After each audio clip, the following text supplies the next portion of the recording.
What is going on, everybody? You're watching Real Life with Duke White. We are still here at NRB 2024. I got my man Pat here with... Okay, first of all, if you guys don't know apologetics, do you mind explaining what apologetics is? Right, yeah. So what apologetics is it's defending the faith, because, Duke, what's so cool is God calls us to believe, but it's not a blind faith, right? A lot of Christians walk around like it's a blind faith. But in reality, if God really created the world, if He really wrote the scriptures, we should be able to go out in the world and see that that's all true. And as Christians, what we can do is we can find that evidence, and we can use that to defend our faith. And this is my man Pat. He's with Genesis Apologetics. So explain to me Genesis Apologetics. Genesis Apologetics is an organization based out of Folsom, California, and really it exists to equip Christians to know the evidence, the scientific evidence behind their faith. One of the passions that we have as an organization is really reaching the young people, because the young people are the ones that are in schools getting slammed with the evolution stuff all of the time. Right. They're the ones that are getting challenged, and so that's really our heart. But it's also for equipping people of all ages as well. We were talking off camera, and one of the things we were saying is how, when education and the Bible kind of split up, it was like the school system was saying the education is where you do your real world stuff, and the Bible, and that's where you do your church stuff. Have you seen the impact of the damage that's been done since then? Oh yeah, we're training so many students to believe that there is no God, and that's really what we're teaching our schools. I got to tell you a story real quick, too. I was at a fairground. It was a large fairground. I think it was 100,000 people. It was a big state fair in Oregon. Yeah. And I had a big old dinosaur fossil sitting on the table, and all kinds of families were coming by. Maybe about half of them claimed to be Christian. For the ones that claim to be Christian, for the young people, I would say, hey, fossils are created with a lot of water, a lot of mud, and the right chemical conditions. And then, Duke, I started doing an experiment. If I said to them, what event in the Bible was there a lot of water and a lot, they would instantly say the flood. But Duke, I started doing this. I started saying, what event in history was there a lot of water that was killing a lot of animals? And you know what I saw is all the kids would go, I don't know. And then finally the parents would lean over and go, he's talking about the Bible. And then they would go, oh. And I could see them switching worldviews and going, oh, we're talking about the Bible stuff. But when I asked what event in history was there a lot of water, they couldn't answer because of history. And I totally juked. I saw them switching between those two worldviews. So I think what happens with a lot of Christians is that they're operating in their day-to-day worldview, the one that really works. And then when they're in church on Sunday, now it's like, now I'm going to switch over to... But see, that's not the way it works, because if God really made the world and made us, and if the scriptures are true, those two worldviews should be right together at the same time. So if you look at this graphic, we're going to pop this graphic up for you, you actually see the ark, and then you see there's a dinosaur with him. Now, if you go to the ark encounter, you will see that they're not afraid to explain the evolution versus the creation story. They're not afraid to have that conversation. I don't see how, as believers, we're ever going to really win souls the way we should without having a proper understanding of the Genesis story. I know that a lot of people, they don't see being a believer as an intellectual thing. Right. It's almost like you can't be an intellectual and have faith. Which is wrong, right? Yeah. Because God's the one who created us. He created the whole person, right? He created your soul, your spiritual side. He also created your mind.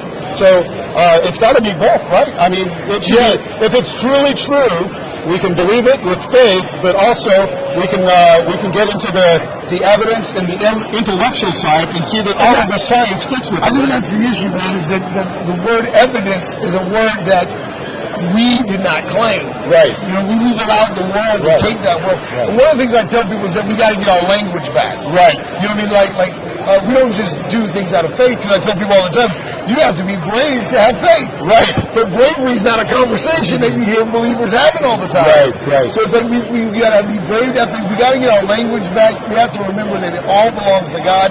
I know that this is controversial. I also know that we get too familiar with the story. Right. There's so many amazing things that happen in Genesis. Right.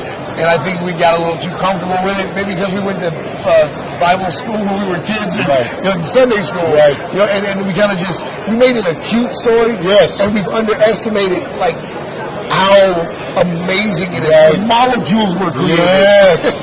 Yes, exactly. So, Duke, that's a great point. Is that a lot of times people refer to the story of Noah, or they say the Bible stories, right? And in fact, there was even a woman walking around the NRB saying, "I can teach you how to tell the stories of the Bible." And I said, I got to confess to you, I hate that term, stories, because they're actual accounts, Duke. And I think you're right.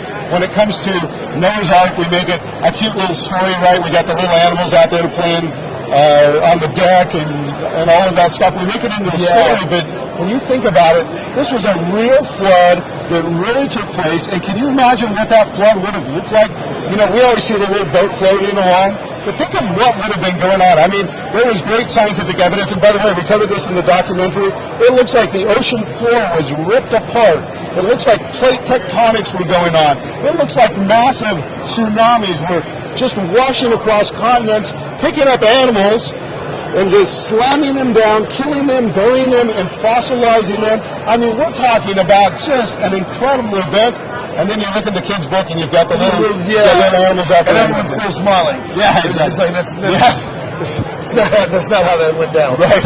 One of the things I also have to say is I gotta challenge you to go to the Ark Encounter, please, because you will not regret it. But one of the things that I do look at is they're still finding like sea animals in mountaintops. Right. You know what I mean? That should be like, they're finally like that's, and I realize it's like the stuff that they're omitting. Right. And we're just going to bypass that. We've got to pay attention, especially if you want to have this truth argument. Right. And if you want to be a scientist and talk about evidence, you also have to consider what is the leaders of science.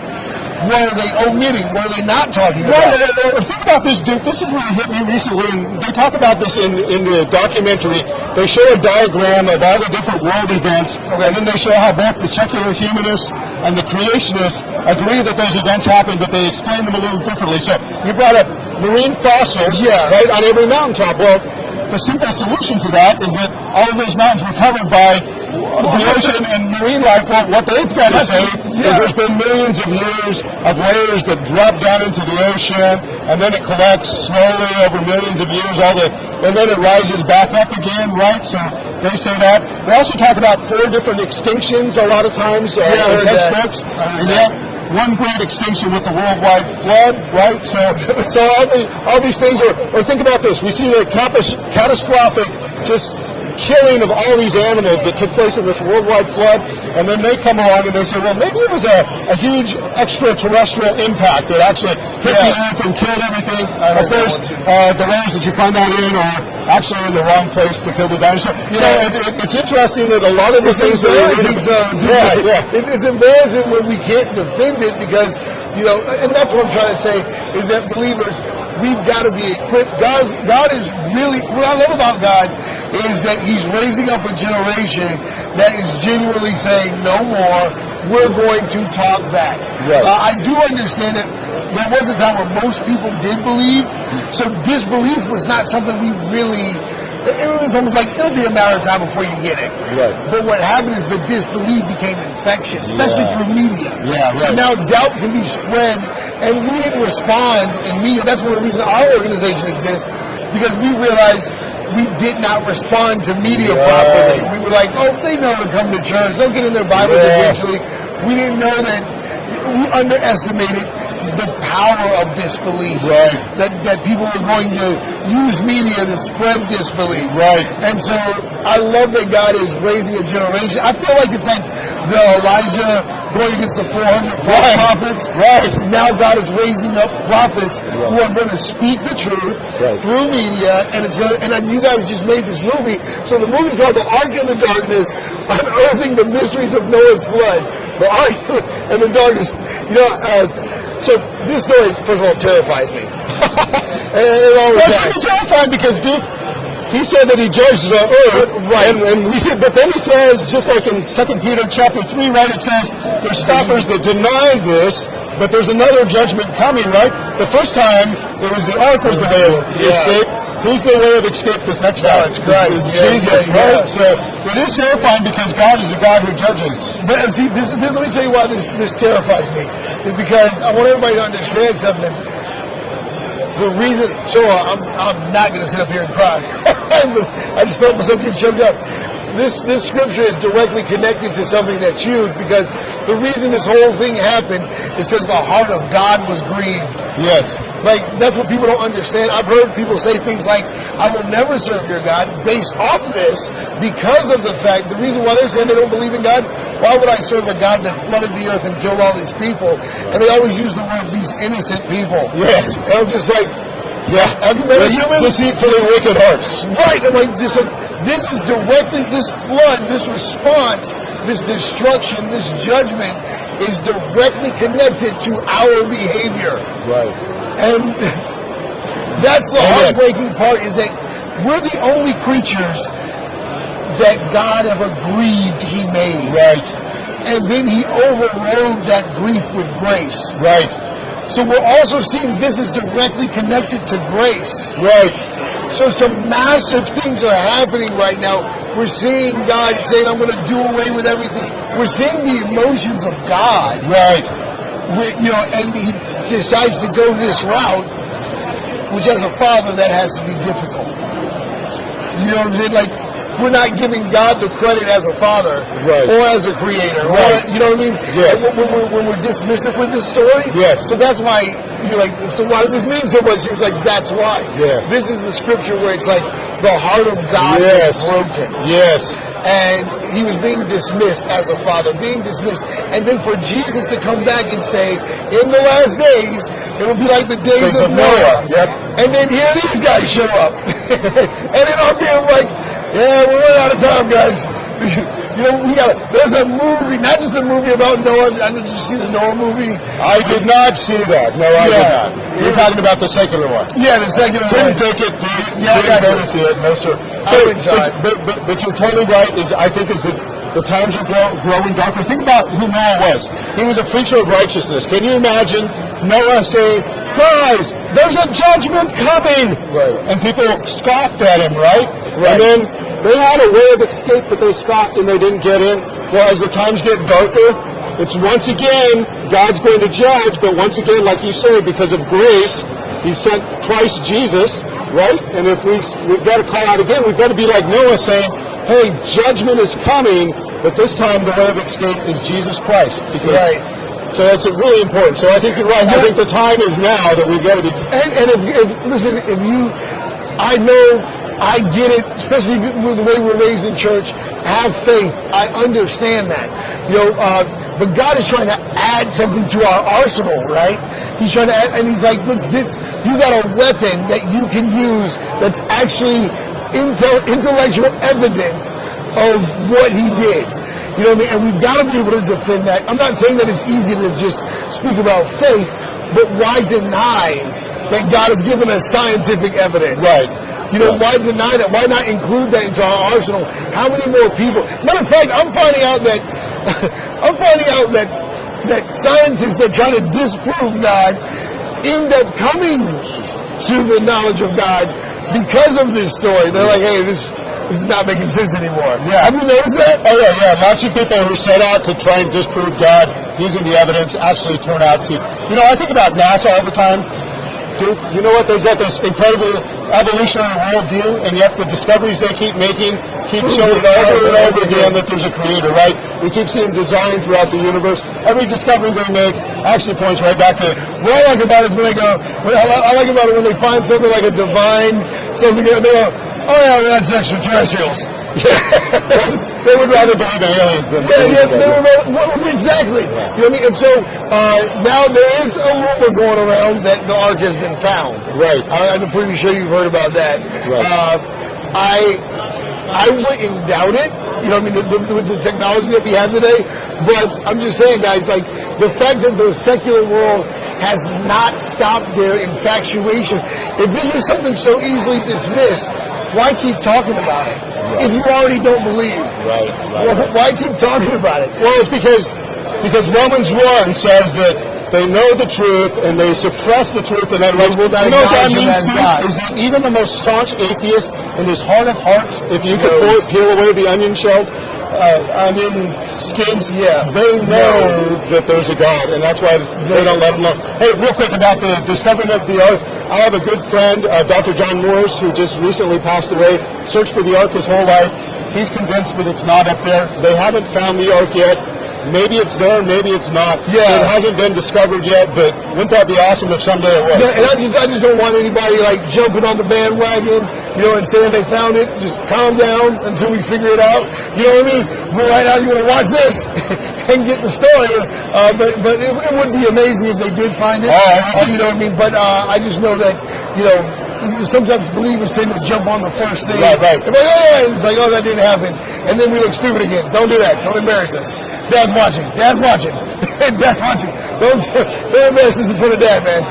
But seriously, I love that you guys are doing this. I do know that there's a lot of questions that people have, mainly because we've mishandled it for so long. Right. You guys taking the time to do this production is so important. So we will be presenting. We can't present this right now on Good View, but we're going to be presenting it. First of all, we're going to have a list of telling you guys where to go in theaters to see it. So the listings will be showing up constantly, showing you guys where to go to see it in theaters. Hopefully, if we can't get it showing, I have access to theaters in Virginia Beach. So if we can get it, find out how to show it. That would be awesome. So you want to go to the theater, help it support it. It's a Fathom event, March 20th and 21st. And if you go to noahsflood.com, no apostrophe, noahsflood.com, you can check out the different theaters. And that'd be cool. That'd be cool. We got a lot of places in Virginia Beach. Oh, they would love this. Yeah, okay. So listen, guys, we've got to get this up going. You'll be seeing a lot of them because we're going to be bugging them. Because we have a 24-hour apologetic channel coming. Yeah. So we want to feed our brothers who just love defending the faith. We're like, yeah, man, you got a home with us. So we can't wait.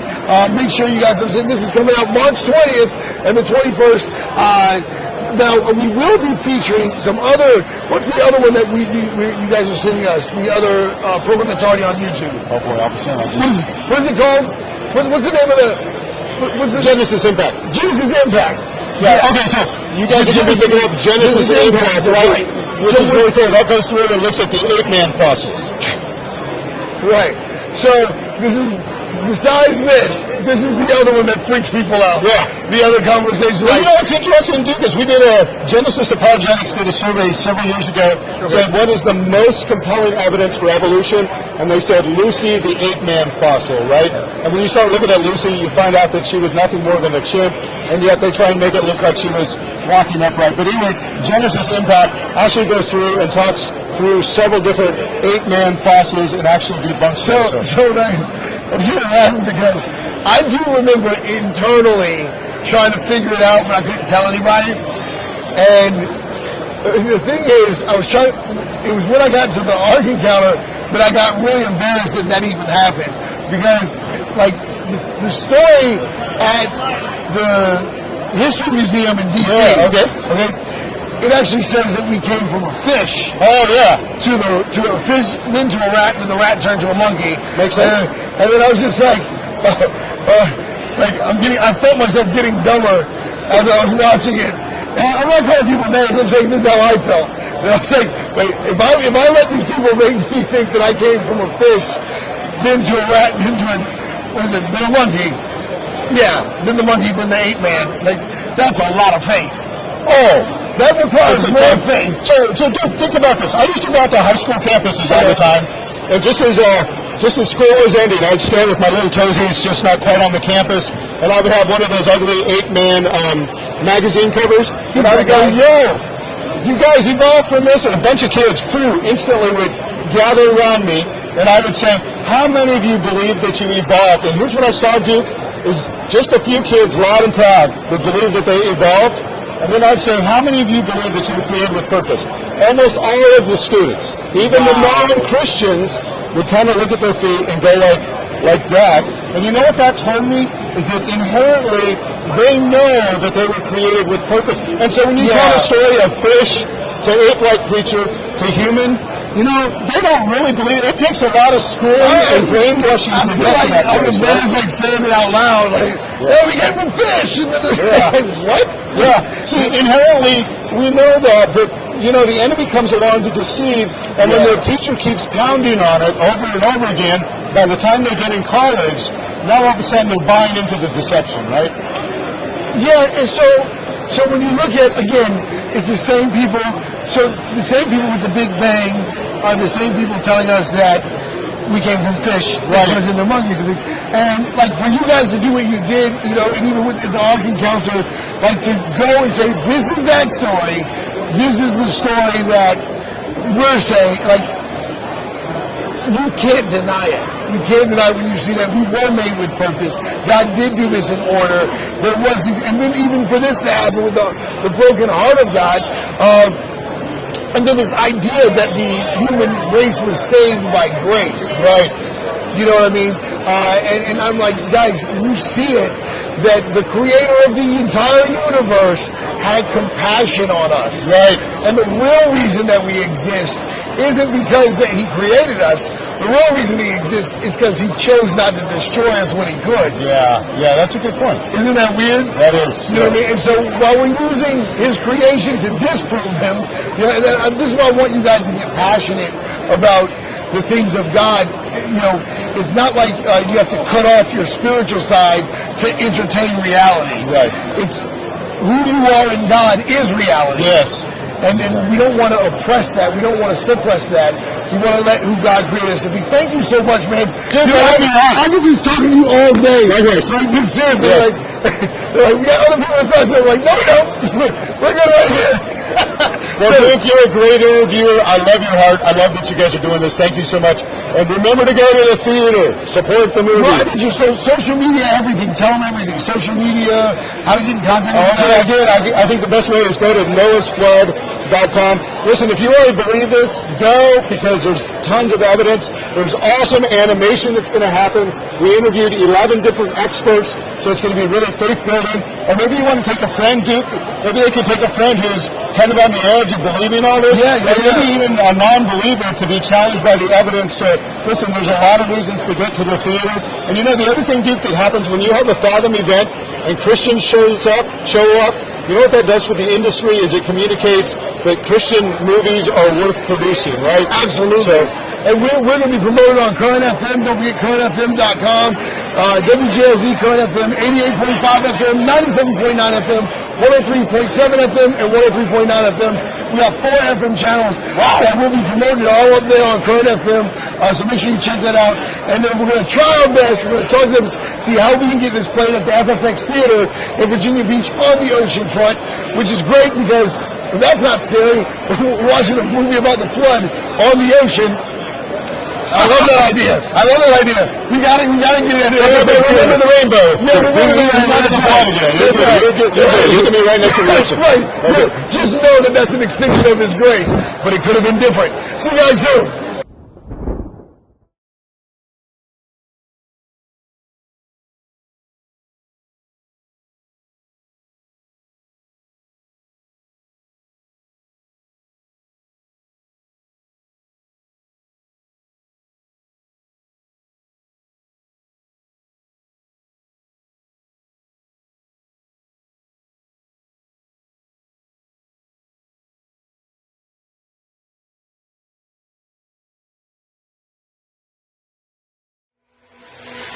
That there was an ancient world. The fall of man. That's why God sent the flood. There was a judgment that happened. It changed the world profoundly. There is yet a future judgment coming. It'll be just as it was in the days of Noah.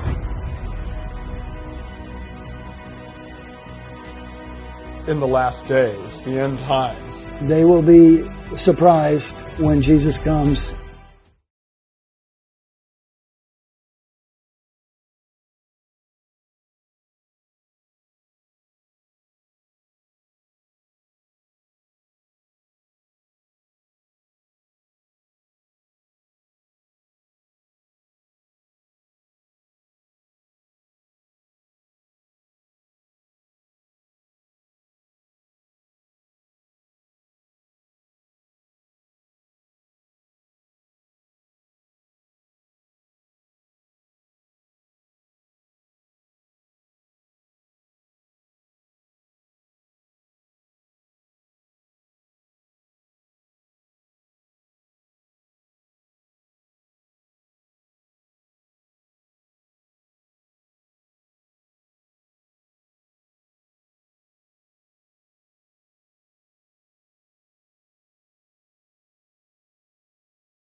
The Ark and the Darkness, in theaters March 20th and 21st only.